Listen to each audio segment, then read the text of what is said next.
जय हिंद दोस्तों, नमस्कार। डेली रीड बुक में आप सभी का स्वागत है। आज हम लोग 23 जनवरी 2021 का पेपर देखेंगे और यह पेपर सेकेंड शिफ्ट का पेपर है और यह एनटीपीसी सीबीटी 1 का पेपर है। आज का जो पेपर होगा वो 54वां पेपर होगा, यानी इससे पहले हम लोग 53 पेपर का अध्ययन कर चुके हैं। अगर आप इस चैनल पर नए हैं और उन सभी पेपर का अध्ययन नहीं किए हुए हैं तो वीडियो के डिस्क्रिप्शन में प्लेलिस्ट लिंक दिया हुआ है, वहां से जाके आप एक एक करके देख लीजिए ताकि आगे आने वाले एग्ज़ाम में आपको कुछ फ़ायदा मिल सके। तो चलिए आज का प्रश्न स्टार्ट करते हैं और हम लोग इस वीडियो में जनरल अवेयरनेस के प्रश्नों को देखेंगे। अगर आप चाहते हैं कि इन सभी पेपर का पीडीएफ मिले तो वीडियो के डिस्क्रिप्शन में ही टेलीग्राम लिंक दिया हुआ है, वहां से आप टेलीग्राम ज्वाइन करके पीडीएफ डाउनलोड कर सकते हैं। तो आज का पहला प्रश्न है, निम्न में से किसे अक्टूबर 2020 में बांग्लादेश में भारत का राजदूत नियुक्त किया गया था? तो इसका आंसर होगा विक्रम कुमार दुर्ईस्वामी। एक मिनट। अगला प्रश्न है, अंतर्राष्ट्रीय अंतरिक्ष स्टेशन पृथ्वी की सतह से कितनी ऊंचाई पर स्थित है? तो इसका आंसर होगा 400 किलोमीटर। अगला प्रश्न है, निम्नलिखित में से कौन सा रोग विषाणु जनित नहीं है? तो ये तपेदिक यानी टीबी विषाणु जनित नहीं है, क्योंकि टीबी रोग बैक्टीरिया के कारण होता है यानी जीवाणु के कारण होता है, जबकि चेचक, इन्फ्लुएंजा, खसरा ये सभी विषाणु जनित रोग हैं। भुक्ति, भोग, विषय, बीथी और मंडल डैश थे? तो इसका आंसर होगा गुप्त काल में किए गए प्रशासनिक विभाजन। अगला प्रश्न है, निम्नलिखित में से किस बहुउद्देशीय परियोजना का निर्माण नर्मदा नदी पर किया गया है?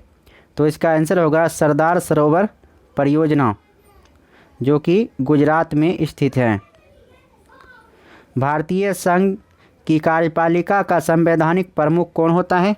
तो इसका आंसर होगा राष्ट्रपति। अगला प्रश्न है, भारत हैवी इलेक्ट्रिकल्स लिमिटेड यानी भेल एक डैश कंपनी है? तो इसका आंसर होगा भेल एक महारत्न कंपनी है। निम्नलिखित में से कौन सा कंप्यूटर के हार्डवेयर का एक भाग नहीं है? तो इसका आंसर होगा माइक्रोसॉफ्ट ऑफिस, जबकि मॉनिटर, कीबोर्ड और सीपीयू हार्डवेयर हैं। अगला प्रश्न है, संयुक्त राष्ट्र की वर्ल्ड सिटीज रिपोर्ट 2016 के अनुसार भारत में 2030 तक डैश मेगा सिटी बन जाने की संभावना है, जिनमें से प्रत्येक की जनसंख्या 10 मिलियन से अधिक है? तो इसका आंसर होगा 7। अगला प्रश्न है, उस विकल्प का चयन करना है जिसका तीसरे शब्द से वही संबंध है जो दूसरे शब्द का पहले शब्द से है। बिहू असम का लोक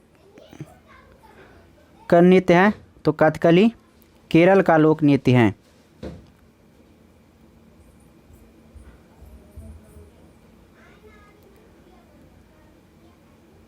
अगला प्रश्न है, 1 जनवरी 2021 के मुताबिक भारत को यूएन सुरक्षा परिषद के अस्थायी सदस्य के तौर पर कितने बार चुना जा चुका है? तो इसका आंसर होगा 8 बार।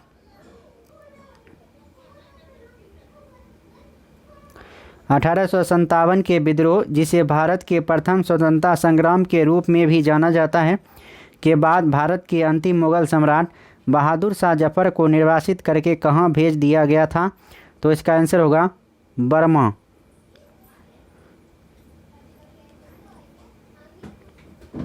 2011 की जनगणना के निष्कर्षों के अनुसार भारत का सर्वाधिक सघन जनसंख्या वाला राज्य कौन सा है?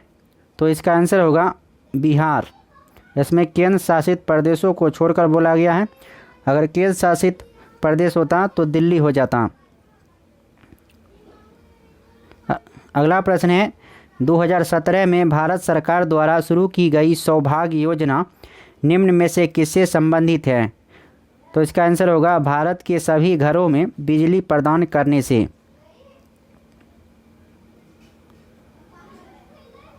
अगला प्रश्न है मध्यकाल में लिखे गए महाकाव्य पद्मावत के लेखक कौन है? तो इसका आंसर होगा मलिक मोहम्मद जायसी। 2019 में वंदना नेपाल नामक नेपाली लड़की ने 126 घंटे तक लगातार नृत्य करके किसी एक व्यक्ति द्वारा सबसे लंबे नृत्य मैराथन का गिनीज वर्ल्ड रिकॉर्ड बनाया। ऐसा करके उसने किसका रिकॉर्ड तोड़ा? तो इसका आंसर होगा कलामंडलम हेमलता। साइमन कमीशन में कितने भारतीय सदस्य थे? तो साइमन कमीशन में एक भी भारतीय सदस्य नहीं थे, इसी कारण साइमन कमीशन का विरोध किया गया था। ऑटोमोबाइल वाहनों में लगे उस उपकरण को क्या कहा जाता है जो यात्रा के दौरान तय की गई दूरी को दर्शाता है? तो इसका आंसर होगा ओडोमीटर। संयुक्ता एक इलेक्ट्रॉनिक युद्ध कार्यक्रम है जिसे भारत में डैश और भारतीय सेना द्वारा संयुक्त रूप से विकसित किया गया था। तो इसका आंसर होगा DRDO। उस व्यक्ति का नाम बताएं जिसने 1917 में महात्मा गांधी को चंपारण लाने में अहम भूमिका निभाई थी। तो इसका आंसर होगा राजकुमार शुक्ल। राजकुमार शुक्ल के कहने पर ही 1917 में चंपारण सत्याग्रह हुआ था महात्मा गांधी जी के द्वारा। अगला प्रश्न है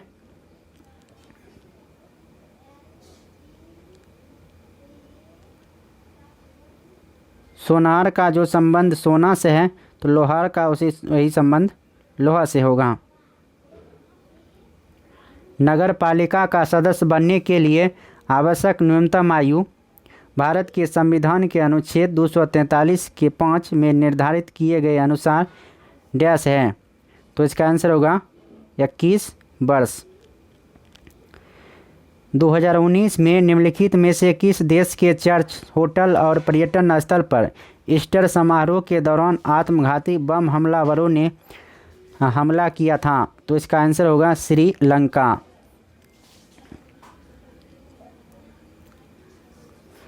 भारत के प्रथम तैरने वाले प्राथमिक विद्यालय का उद्घाटन कहाँ किया गया है? तो इसका आंसर होगा लोकटक झील, मणिपुर में। हार्ड डिस्क किस प्रकार के डेटा स्टोरेज डिवाइस का एक उदाहरण है? तो इसका आंसर होगा द्वितीयक स्टोरेज। निम्न में से किस प्रौद्योगिकी कंपनी द्वारा न्यूयॉर्क में अक्टूबर 2019 से हेलीकॉप्टर सेवाओं की शुरुआत की गई है? इसका आंसर होगा उबेर।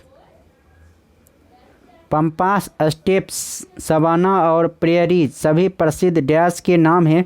तो इसका आंसर होगा घास के मैदानों के।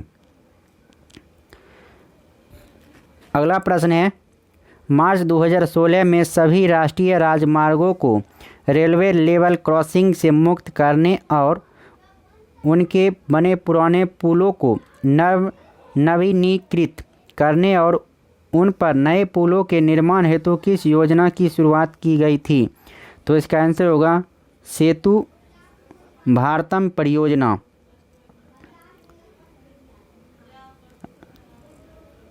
अगला प्रश्न है मॉडेम डैश से जुड़ा होता है? तो इसका आंसर होगा फोन लाइन से। निम्नलिखित में से किस उपकरण का उपयोग प्रत्यावर्ती धारा को दिश धारा में परिवर्तित करने के लिए किया जाता है? तो इसका आंसर होगा रेक्टिफायर यानी दिष्टकारी। निर्भया मिसाइल की मारक क्षमता कितनी है? तो इसका आंसर होगा 1000 किलोमीटर।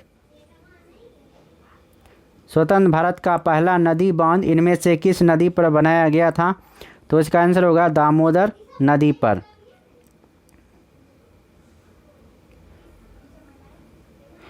रक्त में डैश नामक एक तरल मैट्रिक्स होता है जिसमें लाल रक्त कणिकाएं, श्वेत रक्त कणिकाएं और प्लेटलेट्स तैरते रहती हैं। तो इसका आंसर होगा प्लाज्मा।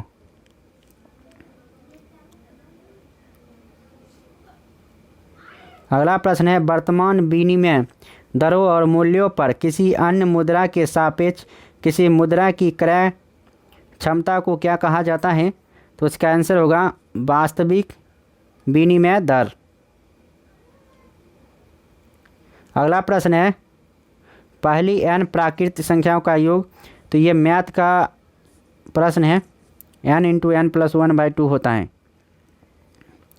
घूमर डैश की लोकप्रिय लोकगीत और नृत्य शैली है। तो इसका आंसर होगा घूमर राजस्थान की है।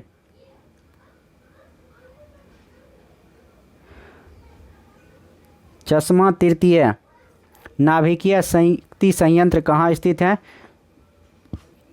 इसका आंसर होगा पाकिस्तान। ठोस से गैस माध्यम में जाते समय ध्वनि की चाल डैश होती है? तो घटती है। ठोस से गैसीय माध्यम में जाने पर ध्वनि की चाल घटती है। सल्तनत शासक गयासुद्दीन बलबन ने किस अवधि के दौरान दिल्ली पर कब्जा कर यहाँ शासन किया था? तो इसका आंसर होगा 1266 से 1287 ईस्वी में। अगला प्रश्न है, भारत की संप्रभुता, एकता और अखंडता को बनाए रखना और उनकी रक्षा करना डैश है? तो इसका आंसर होगा मौलिक कर्तव्य। हैदराबाद के चार मीनार का निर्माण किसके द्वारा कराया गया था? तो इसका आंसर होगा मोहम्मद कुली कुतुब शाह के द्वारा।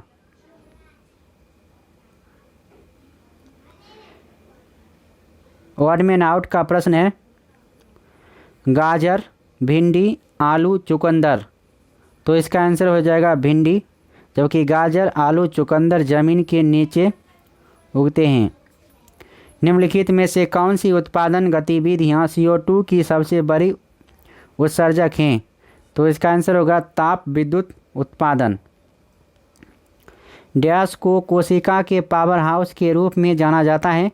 तो इसका आंसर होगा माइटोकॉन्ड्रिया को।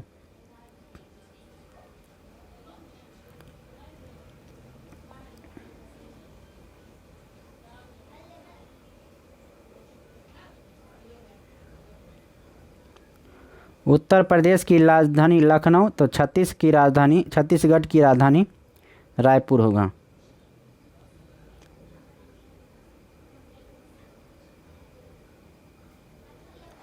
तो इस वीडियो में इतना ही। अब नेक्स्ट वीडियो में फिर नेक्स्ट पेपर के साथ मुलाकात होगी। तब तक के लिए नमस्कार। जय हिंद, जय भारत।